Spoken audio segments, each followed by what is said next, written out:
Hello, welcome back to another episode of Morristown Speaks Out.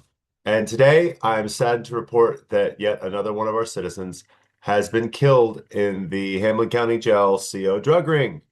For those of you who don't know, yes, most of the drugs that flow through this town flow through our own jail, through the COs there. They distribute them through there. I've witnessed it firsthand during my 60-day time in there in Escott lockdown. And yes, today we have another victim of the CO drug ring. So before we get too far into this, let's just read the official report by Sheriff Chad Mullins into the investigation of what happened. All right, so 6 indicted inmates narcotic overdose death following an extensive investigation into the death of 37-year-old Andrew Joseph Dalton, may he rest in peace, of Whitesburg. 6 individuals have been indicted. Dalton, who was an inmate of the former Hamblen County Jail facility at the time of death in 2022, passed away from overdose. The cause of death was determined by an autopsy toxicological report. According to Sheriff Chad Mullins, the case was assigned to Detective Sergeant Trevor Snowden. Throughout the investigation, inmates were incarcerated, Dalton's death, blah, blah, blah, conducted extensive interviews with other witnesses, executive search warrants, and spent a lot of time carefully analyzing the circumstances surrounding the death. What does that look like exactly? It's a jail. Like, there's one way in, one way out. It was determined that illegal narcotics, which had been introduced into the former jail facility, namely heroin, was a contributing factor to Dalton's death. Notice that they don't say how the drugs got in there, just that there were illegal narcotics in the jail.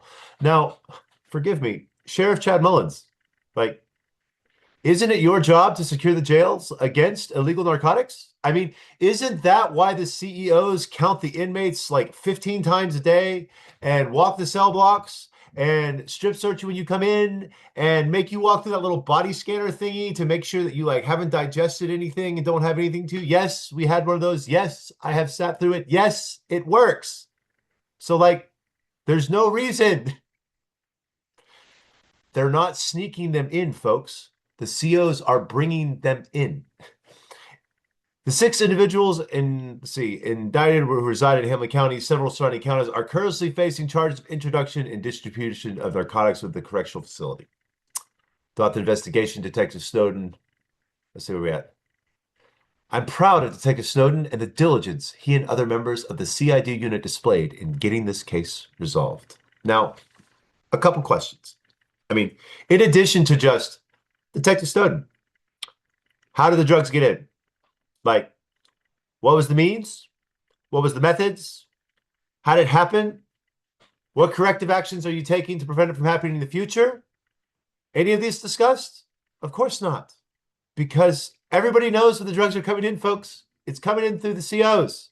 Specifically CO Rice. He likes to bring them in during commissary on Wednesdays. At least it was Wednesdays when I was in there and Escott lockdown. Folks, Wednesday commissary comes, an hour later, everybody is tripping balls in that jail every week. It's not a mystery. It's not a mystery where they come in at. And it's also like not rare. Folks, I never saw so many drugs as in Escott lockdown. That 420 square feet that I spent 60 days in and never left, I saw heroin. I saw meth. I saw PCP. I saw weed. I saw Suboxone. I saw like it's a street pharmacy in there. Like, right? And then the other question. So like the guy is dying from an overdose. You ever seen somebody overdose on heroin? It's not like a peaceful going, right? Like I guarantee you the other inmates were like, hey, this dude's dying in here. The CO's like, give him Narcan? No. Did they call an ambulance? No. Did they take him to like a hospital? No. Did they bring in the on-site nurse? No. They just like let homeboy die of an overdose because they're the ones supplying the drugs, folks. This is not a mystery. The drugs in Hamblen County flow through our jail system.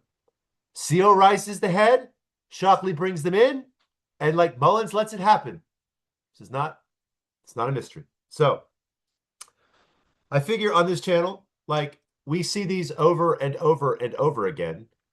You know, if you've ever lived in other parts of the country, folks, like I also got to spend some time up in Cleveland jail, which was fun. 10 floors, right? We talk about our jail. Oh, the monster folks, 10 floors in Cleveland, right? Big city, right?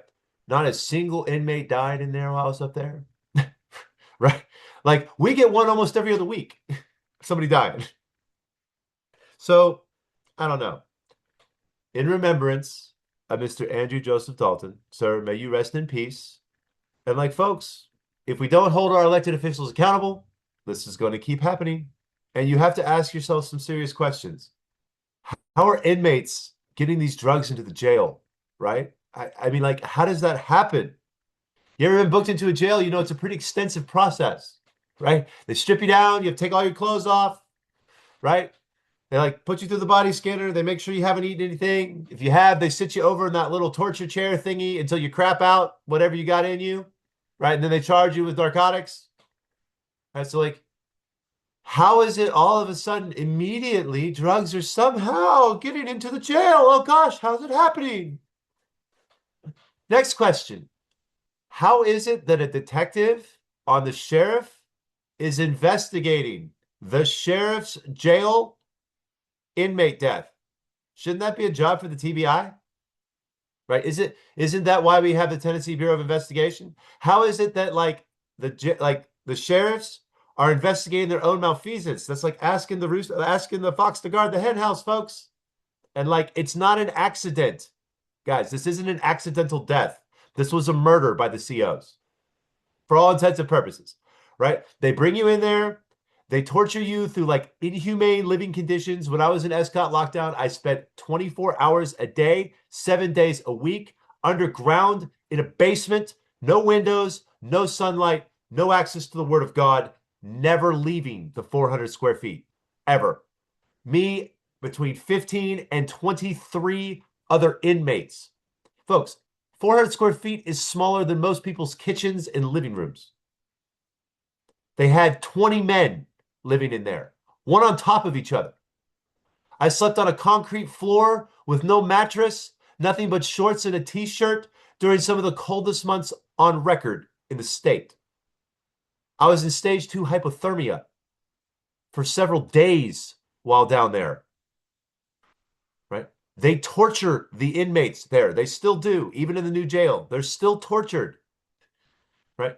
Violation of human rights, violation of the 8th Amendment. We have a right to be protected against cruel and unusual punishment.